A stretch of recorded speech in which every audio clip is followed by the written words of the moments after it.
home. It wasn't a mansion, but to us, it felt like everything we had worked for finally paid off. A little peace. A little privacy. A place to breathe. My wife, Emily, always dreamed of a quiet neighborhood with sidewalks for morning walks and a backyard where she could read in peace. At first, it was exactly that. The neighbors were polite, the sun hit just right in the mornings, and our little garden started to bloom. But we didn't know that hidden behind one of those neatly trimmed hedges was Karen, the head of the homeowners association. She didn't smile when we moved in. In fact, she didn't even introduce herself. We only knew her through the letter we received 3 days after moving. A complaint. About a recycling bin left out 2 hours past pickup time. Then another letter. About improper yard maintenance, even though I'd mowed the lawn twice that week. It felt targeted. She paced up and down the street like a warden, always watching. One day, it was the way Emily parked. Another, the unapproved curtain color in our guest room window. It went on and on. But the final straw came when Emily returned late from work one rainy night. She wore her black Federal windbreaker, soaked and tired. As she stepped out of her car, Karen stormed out with a flashlight and cell phone. "I'm calling security." "You look suspicious," she snapped. Emily didn't respond. She just walked past her and went inside. I was furious. I asked Emily why she didn't say anything, why she didn't just tell her who she was. But she simply looked at me and said, "If I have to tell her to be respected, then her respect doesn't matter." There was pain in her voice, but also a quiet strength. I didn't realize then that everything was about to change, not just for us, but for the whole neighborhood. 2 weeks later, we received an official summons. The HOA was holding a special hearing regarding our repeated non-compliance with community standards. The notice, written in bold red letters, cited parking violations, property neglect, noise complaints, all fabricated. Emily looked at the paper and simply said, "Let's go." I could barely hide my frustration, but she remained calm, composed. The meeting was held in a small community center down the street. As we entered, the room was already full. Neighbors sat in folding chairs, murmuring. Karen stood proudly at the front, flipping through a binder filled with printed photos of our house, our car, even Emily's jacket. She began to speak before we could even sit.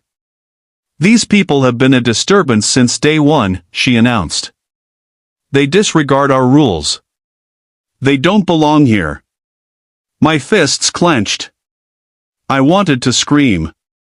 But Emily just stood up, walked forward, and placed her bag gently on the table. "May I speak?" she asked. The room fell silent. She opened her bag and pulled out her ID. Not a driver's license. Not a work badge. But an official FBI identification card, along with federal credentials and clearance documents. Karen leaned forward to read it and stumbled backward. The silence was heavy. Someone in the back gasped. Emily then spoke, her voice calm but powerful. "I've served this country for over 20 years. I've led national security operations. I've worked undercover to stop terrorist threats. While I was protecting your freedom, I was being accused of having the wrong curtains." She paused. Her eyes scanned the room. "I didn't tell you who I was because I shouldn't have to. Respect isn't earned by titles. It's earned by humanity." The weight of her words filled the room. Karen, suddenly pale, stepped back and sat down without saying a word. For the first time since we moved in, no one looked at Emily with suspicion. They looked at her with awe. 3 days later, while Emily was in the kitchen making tea, there was a soft knock at the door. I opened it and there stood Karen. But she didn't look like the woman who had once barked at us for trash bins and parking angles. Her shoulders were slumped, her eyes red. She held a small container of cookies in shaking hands. "Can I speak with her?" she asked quietly. Emily came to the door, and before Karen could even start, tears began to stream down her face. "I'm sorry," she whispered. "I didn't know. I judged you. I assumed the worst. I've been so angry since my husband died 3 years ago. He was a military man. A proud one. But when he passed, I needed to feel in control of something. So I took it out on others. On you." She paused, her voice trembling. "But seeing who you are, what you've done, and how you handled me with such grace, you reminded me of him. Of the kind of strength that doesn't need to shout." Emily gently invited her inside. They sat across from each other at the kitchen table, the tension slowly dissolving into something softer. Karen spoke for a long time. About her loneliness, her guilt, her regret. Emily listened. She didn't interrupt. She didn't scold. She just listened. At the end of it, Karen said something I'll never forget. "I thought I was the authority around here. But you showed me that real authority comes from compassion." Emily smiled and reached for her hand. "We all carry pain," she said. "But we don't have to carry it alone." In that moment, something broke open. Not just between them, but within Karen herself. It was the beginning of healing, and it started with an apology. The months that followed were unlike anything we could have imagined. Karen resigned from the HOA board and personally asked the community to vote for new members, people who believed in community, not control. Emily, despite her busy... "I never thought a simple envelope would be the spark that lit the match, but that's exactly what happened. That one morning started out like any other, sunlight pouring into the kitchen, coffee brewing, birds chirping lazily on the back deck. Life had finally started to feel normal again. My wife, Caroline, had just finished up a long stretch of work trips, and we had moved into this quiet little gated community only a couple months ago. It was supposed to be our peaceful place, no chaos, no drama. Just some well-earned peace and quiet. But that peace didn't last long. I was out on the front porch watering the potted plants when I noticed a man walking down the sidewalk in a tucked-in polo shirt and khakis. Definitely not the mailman. He stopped at our mailbox, slid something in, and walked off briskly without making eye contact. That felt odd. Curiosity got the best of me, and I walked over to check. It wasn't a flyer or advertisement. It was a thick white envelope stamped with the letters HOA, our friendly little homeowners association. Except what was inside wasn't very friendly at all. The letter was bold, formal, and worded like it came straight out of a courtroom drama. Notice of violation and pending eviction. My eyes scanned every line like I couldn't believe what I was reading. Apparently, Caroline and I had been reported for violating a whole list of community rules. The allegations were absurd. Overgrown hedges, improper fencing, excessive outdoor surveillance, and, this one made me laugh, suspicious behavior and lack of cooperation with community oversight. Suspicious behavior? We hadn't even had time to host a barbecue yet. I walked inside with the letter in hand, and Caroline was at the kitchen table scrolling through her phone with her usual calm, unbothered demeanor. I handed her the letter. She read the whole thing silently, then looked up at me and gave a little half-smile. Not angry. Not surprised. Almost amused. Then she said the line that started everything. "They really don't know who I am, do they?" I chuckled. Apparently not. Here's the thing. Caroline has always been low-key. You'd never know her title just by looking at her. She's humble, calm under pressure, and doesn't go around flexing her authority like some people do. But she has more authority than almost anyone we've ever met.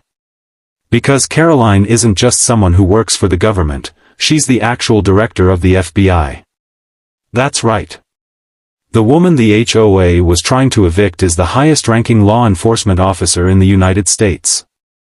No one in the neighborhood knew, of course. We hadn't shared it, and she hadn't attended any community meetings since moving in.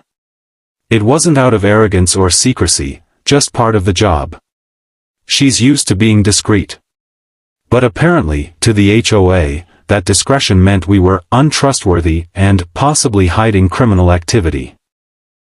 Yes, those were actual words in the letter. I didn't know whether to laugh or be furious. To make it worse, it wasn't just a letter. Over the next few days, we noticed strange things happening. HOA members walking by slowly, taking photos of our house. Someone reported us for excessive lighting because we had motion-activated lights near the back gate. Another violation appeared in our mailbox claiming we were disrupting the aesthetic of the neighborhood because we had security cameras above the garage. And every time we waved at a neighbor, we got cold, blank stares in return. The tension was growing, and it was clear someone was targeting us. Then we found out exactly who. A neighbor 2 doors down, an older woman named Phyllis, but everyone called her Karen, behind her back, was the self-proclaimed ruler of the neighborhood. She ran the HOA board like a mini dictatorship. People feared her, or at the very least, avoided crossing her. Her reputation was well known for obsessing over the most minor rule infractions. Trash bins not returned within an hour? Violation. A kid's bike left on the lawn? Warning notice. One neighbor was fined $50 for using the wrong shade of gray for their garage door. And apparently, she had taken a special interest in us.